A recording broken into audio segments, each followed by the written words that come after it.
जोहार, जय मूलवासी। साथियों, देश भर में बहुत सारे संगठन काम कर रहे हैं, लेकिन कौन सा संगठन हम लोगों के लिए और हमारे हक और अधिकार के लिए काम कर रहा है, इसके बारे में हम लोगों को विस्तार से जानने की आवश्यकता है। साथियों, जो पढ़ा लिखा समाज है और जो पढ़े लिखे लोग हैं, वे लोग हमारे समाज को कई हज़ार संगठनों में बांट चुके हैं और विभिन्न प्रकार के जो संगठन हैं वो विभिन्न मुद्दों को लेकर के काम कर रहे हैं। साथियों, संगठन बनाना हमारा संवैधानिक अधिकार है, लेकिन संवैधानिक अधिकारों का किस प्रकार उपयोग और प्रयोग करना है, इसको हम लोगों को जानने और समझने की आवश्यकता है। साथियों, देश भर में 800 जाति के 8,000 से 25,000 के बीच में हम लोगों के संगठन बन चुके हैं और जो पढ़ा लिखा समाज होता है वो विभिन्न प्रकार के छोटे छोटे संगठन बना करके हमारे समाज को टुकड़ा करने का काम कर रहा है। तो इन तमाम संगठनों के द्वारा हमारे समाज को दिग्भ्रमित किया जा रहा है। साथियों, यदि हम लोग छोटे छोटे टुकड़ों में बांटते हैं तो हम लोगों की संख्या छोटे छोटे टुकड़ों में बढ़ जाती है। इससे हम लोगों के अंदर में ताकत पैदा नहीं होती है।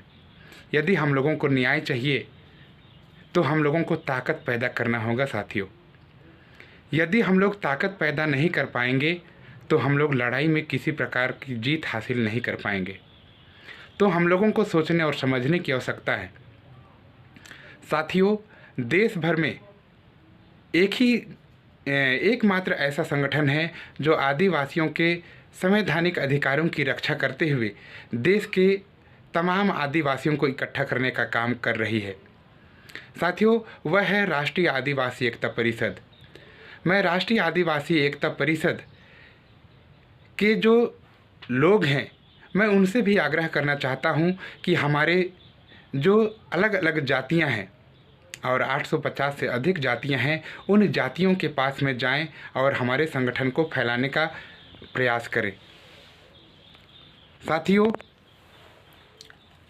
हमारे देश में जो लोग हैं वो लोग केवल यह समझते हैं कि हम लोग छोटे छोटे संगठन बनाएंगे और हम अपने अधिकारों को पाएंगे। लेकिन जैसे ही हम लोग छोटे संगठन बनाते हैं, कुछ दिनों के लिए वो चलता है और जैसे ही हम लोगों को न्याय मिलता है या नहीं मिलता है, वो संगठन ख़त्म हो जाते हैं।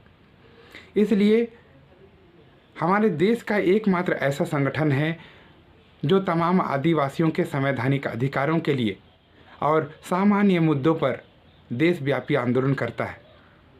साथियों, हमारी जो समस्याएं हैं वो देशव्यापी समस्याएं हैं और देशव्यापी समस्या के लिए देशव्यापी संगठन का होना बहुत ही ज़्यादा ज़रूरी है। इसलिए मैं आप लोगों से विशेष आग्रह करूंगा और इस मौके पर इतना ही कहना चाहूँगा कि आप लोग छोटे छोटे संगठनों में ना बटें और देशव्यापी संगठन के साथ में कोऑर्डिनेशन कोऑपरेशन करें, ताकि हमारे जो तमाम मुद्दे हैं उन मुद्दों पर हम लोग एक साथ संगठित रूप से हम लोग लड़ाई लड़ सकें। साथियों, हमारे देश में ऐसी स्थिति पैदा की जा रही है कि एक संगठन दूसरे संगठन पर आवाज़ उठाते हैं, दूसरे संगठनों का विरोध करते हैं, लेकिन इन विरोध करने से हमारे जो संगठन हैं वो केवल टूट सकते हैं, बिखर सकते हैं। तो मैं आप लोगों से केवल इतना कहना चाहूँगा कि आप लोग जो तमाम छोटे छोटे संगठन हैं उन संगठनों को आप लोग मिला करके एक संगठन बनाइए। साथियों, हम लोग जब संगठित होंगे तभी हम सुरक्षित रहेंगे, नहीं तो हम ऐसे ही छोटे छोटे संगठनों में विभक्त होकर मारे पीटे जाते रहेंगे। साथियों, हम लोगों को छोटे छोटे टुकड़ों में नहीं बंटना है। हम लोगों को एक ऐसा मंच बनाना है, एक ऐसा संगठन बनाना है जहां पर हम लोग संवैधानिक अधिकारों के लिए खड़े हो सकें। साथियों, राष्ट्रीय आदिवासी एकता परिषद के जो अध्यक्ष हैं माननीय HN रेकवाल साहब, वे देश भर में तमाम आदिवासियों को संगठित करने का काम कर रहे हैं। उनकी अगुवाई में राष्ट्रीय आदिवासी एकता परिषद काम कर रहा है। मैं आप लोगों से आग्रह करूंगा कि जितने भी छोटे छोटे आदिवासियों के संगठन हैं, उन संगठनों को जोड़कर सामान्य मुद्दों पर हम लड़ाई लड़ें और हमारे जो हक और अधिकार हैं, उन हक और अधिकारों के लिए एक दूसरे के साथ खड़े हों। सभी को मैं केवल इस मंच में आने के लिए आह्वान करता हूं और आह्वान करते हुए आप लोगों से विशेष आग्रह और अपील करता हूं कि मुझे मूल निवासी क्रांति न्यूज़ ने बोलने का मौका दिया। मूल निवासी क्रांति न्यूज़ को मैं तहे दिल से धन्यवाद ज्ञापित करता हूं और आप लोगों से आग्रह करता हूं कि हमारे लोगों को संगठित करने के लिए ज़्यादा से ज़्यादा समय दें।